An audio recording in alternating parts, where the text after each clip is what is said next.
Here's something most riders find out the hard way.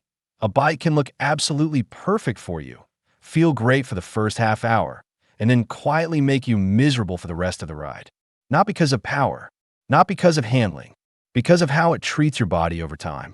In this video, we're looking at 12 motorcycles that have that exact problem, and we're being honest about why. Harley-Davidson Sportster 883. The 883 has a loyal following, and it's not hard to understand why. It looks the part. It sounds the part. For riders over 50 who want something classic and American, it's an easy choice on paper. But here's what changes after about 60 miles. The suspension on the Sportster 883 is stiff, noticeably so. Every road imperfection sends that feedback straight into your spine. The seat isn't helping either. Stock, it's low and relatively flat, which feels fine in a parking lot but starts working against you on longer stretches. It's not a bad motorcycle. For shorter rides around town, it's enjoyable. But if you're planning anything beyond an hour in the saddle, your lower back will have an opinion by the time you get home. On the used market, these typically start around $4,000 to $5,500 depending on year and condition. Harley-Davidson Sportster $1,200. Step up to the $1,200 and you get more power. That part is real. The engine feels stronger, pulls better on the highway, and gives you a bit more confidence at speed. The problem is the same one that follows the whole Sportster line. Suspension, seat, riding position. None of those change meaningfully between the 883 and the 1200. You're still sitting in a similar posture, still absorbing road vibration through the same basic setup. Riders who upgrade from 883 hoping the 1200 solves the comfort issue often find out it doesn't. Not on longer rides anyway. Something worth knowing. Aftermarket seats and suspension upgrades can help, but that's extra money after you've already bought the bike.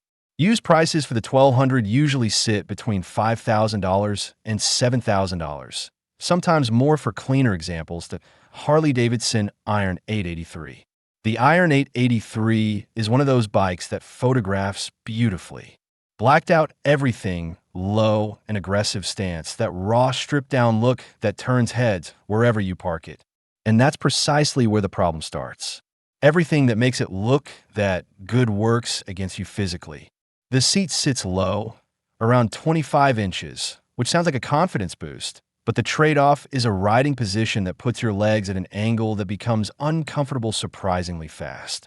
Add the stiff suspension that runs through the entire Sportster family, and you have a motorcycle that feels punishing on anything but smooth pavement. 30 minutes in, it's fine. An hour in, you're shifting around. 90 minutes in, you're ready to stop. For short urban rides, the Iron has real character. But character doesn't fix your back at mile 70. Used examples are generally available from around $5,000 to $6,500. Harley-Davidson 48. The 48 takes the Sportster formula and leans even harder into the bobber aesthetic. Shorter fenders, that distinctive fat front tire, a look that feels genuinely old school in the best possible way. It also has one of the smallest fuel tanks in this category, about 2.1 gallons, which means more frequent stops, which some riders actually appreciate on longer days. What it doesn't solve is the core issue. Seat comfort on the 48 is minimal by design. The suspension is tuned for style, not absorption. Riders who spend time on this bike consistently mention the same thing. It's wonderful for an hour, and then the ride starts demanding something from you physically that adds up over time. Nothing complicated here. It's a style-first motorcycle, and the comfort reflects that priority. On the used market, expect to find these starting around $6,000, often higher for well-kept, low-mileage examples. Yamaha Bolt R-Spec. The Bolt R-Spec sits in an interesting spot. Yamaha built it to compete with the bobber-style crowd, and honestly, they did a good job visually. Clean lines, quality finish, an engine that pulls smoothly and doesn't feel nervous in traffic. For riders over 50, the first few impressions are genuinely positive. Then the miles stack up. The seat is where things unravel. It looks sleek because it's narrow and relatively firm, which is fine aesthetically, but starts creating pressure points well before you'd want to stop. The riding position also places you in a slight forward lean that seems minor at first, and becomes something you notice over time, specifically in your lower back and wrists. The R-Spec trim adds some visual extras, but doesn't address the underlying ergonomic picture. Short weekend rides, it works well. A full day in the saddle is a different conversation. Used bolts are reasonably priced, typically $4,500 to $6,000, depending on condition and year. Yamaha V-Star, $950. This one deserves a more careful look because on the surface it genuinely seems like a solid choice for mature riders. It's lighter than most cruisers in its class. The engine is smooth and approachable. The low seat height gives you ground confidence. And compared to the Sportster family, the ride quality is noticeably more forgiving in the first half of your journey. But longer rides reveal something the spec sheet won't tell you. The stock seat loses its support gradually, not dramatically, just steadily. By mile 80 or 90, you're feeling it in your sit bones and your lower back starts looking for a position it can't quite find. It's the kind of fatigue that sneaks up on you rather than hitting all at once, which almost makes it harder to plan around. This matters more than it sounds, especially if you're someone who rides to genuinely unwind rather than just commute. A solid used V-Star 950 usually starts around $4,000 to $5,500, which makes it an attractive option. Just go in knowing its limits. Before we get into the next two, something worth stepping back on. A lot of riders over 50 make the same assumption when shopping for a bike. If it looks relaxed, it must ride relaxed. But comfort is rarely about appearance. It's about what the seat, suspension, and riding position do to your body after the first hour.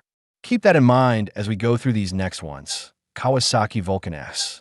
The Vulcan S is genuinely one of the more thoughtful designs in this category. Kawasaki built in adjustable ergonomics. The foot pegs, handlebars, and seat position can all be modified to fit different body types. For a stock motorcycle, that's a real advantage and worth acknowledging. So why is it on this list? Because out of the box, the experience doesn't always match the promise. The seat, as it comes from the factory, draws consistent complaints from riders on longer trips. It's not terrible, but it's not supportive enough for extended time in the saddle. The suspension handles smooth roads well, but gets choppy when the pavement deteriorates and that feedback travels. The adjustability is a genuine selling point, which makes it frustrating that the stock setup doesn't fully deliver on it. With some aftermarket seat work, the Vulcan S becomes a much better long-distance companion. Without it, you're working harder than you should be after 60 or 70 miles. Used prices generally land between $4,500 and $6,000. The Honda Rebel 500. Honda positioned the Rebel 500 as an accessible, approachable motorcycle, and for newer riders or those returning to riding after a gap, it largely delivers on that. The engine is smooth, the weight is manageable, and it doesn't intimidate. For riders over 50 getting back in the saddle, that approachability has real value. The issue is what happens when you ask more of it. The Rebel 500 is designed with beginners in mind, and the seat reflects that. It's adequate for short trips, but lacks the cushioning and contouring that longer rides demand. The riding position is also slightly crouched, which works fine for 30 minutes and becomes a conversation with your lower back after 90. It's a capable around-town bike, a reliable one too, which Honda consistently delivers. But if your rides regularly push past an hour, the 500 will start telling you it has limits, and so will your body. On the used market, these are widely available starting around $4,000 to $500 to Honda Rebel 300. If the Rebel 500 has comfort limits, the 300 arrives at those limits sooner. Everything that applies to its bigger sibling applies here, and then some. The seat is firmer. The bike is lighter, which means less stability at highway speeds, and the engine has to work harder to maintain comfortable cruising pace on open roads. That last point matters because a motor working harder tends to pass more vibration into the frame and through to the rider. For someone returning to motorcycling after years away, the 300 can be a confidence builder in parking lots and quiet streets. It's genuinely easy to handle at low speed, and that counts for something real. But this is a beginner motorcycle being considered by experienced riders, and that mismatch shows up on longer days. An hour in, the seat is talking to you. An hour and a half in, you're ready to be somewhere else. Nothing wrong with using it for short local rides. Just be honest with yourself about what you actually want from a motorcycle day. Used Rebel 300s are among the more affordable options here. Typically $3,000 to $4,500. Now, this next one is different. Royal Enfield Interceptor 650. The Interceptor 650 earns genuine respect in a lot of riding communities, and for good reason. It looks like a classic British roadster. The parallel twin engine has real character, and Royal Enfield has improved their reliability story considerably in recent years. For riders over 50 who want something with soul and history baked into the design, the Interceptor is easy to fall for. Here's the honest picture, though. The stock seat is one of the most frequently mentioned complaints among owners. It looks period correct and handsome. It just isn't built for distance. Firm, relatively flat, and unforgiving after the first hour. Couple that with the vibrations that come through at highway cruising speeds, and you have a combination that adds up gradually, but consistently. It's not a deal breaker for everyone. Shorter rides are genuinely enjoyable on this machine, and the aftermarket seat options for the Interceptor are good, so there's a real upgrade path if you commit to it. Something you notice over time is that the riding position, while upright enough, asks slightly more of your wrist than you'd expect from something that looks this relaxed. Used Interceptors are solid value, usually starting around $4,000 to $5,500 depending on mileage and condition. Triumph Bonneville T100. The T100 is the kind of motorcycle that makes an immediate impression. Premium build quality, classic styling done with genuine craft, an engine that feels refined and eager at the same time. Triumph has decades of heritage behind this nameplate, and it shows in how the bike presents itself. For riders over 50 with a budget for it, the T100 feels like a reward, which makes the stock seat situation genuinely disappointing. For a motorcycle at this price point, new examples push well past $10,000. The factory seat undersells the rest of the package. It's firm, it's narrow toward the rear, and on rides beyond an hour, it starts creating the kind of discomfort that has you questioning your posture rather than enjoying the road. The riding position is mostly upright, which helps. But the combination of seat and subtle forward weight bias means your wrists and lower back are quietly contributing more than they should on longer days. Triumph owners who invest in an aftermarket seat often describe it as completing the bike. That's a generous way of saying the stock setup leaves something on the table. Used T100s hold their value reasonably well. Expect to find cleaner examples starting around $6,500 to $8,500. Suzuki Boulevard S40.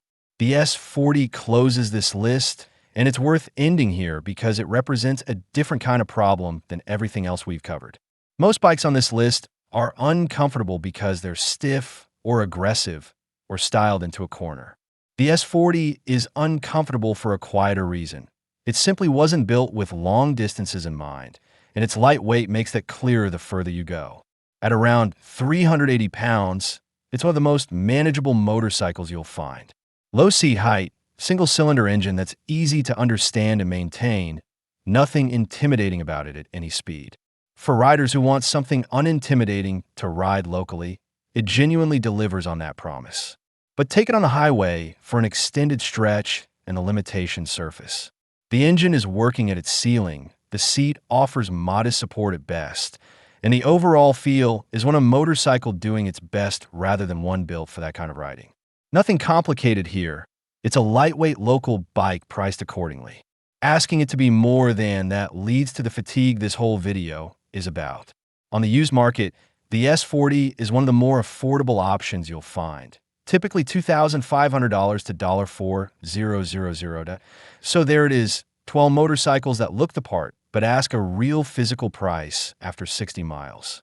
And the pattern is consistent across all of them. Style decisions, firm stock seats, suspension tuned for appearance over absorption. None of these are bad motorcycles. But comfort over distance is a specific thing, and most of these weren't designed with that as the priority. If you're over 50 and planning rides that actually last, that take you somewhere, give you time to breathe, and let you come home feeling good rather than worn down. The stock setup matters more than the badge on the tank. So here's the question worth sitting with. Of the 12 we covered today, which one surprised you most? And if you've actually ridden any of these, drop it in the comments. Real experience from real riders is worth more than any spec sheet. If this was useful, the next video goes further. Bikes that actually get it right for longer rides after 50. Worth a watch if today's list left you with questions.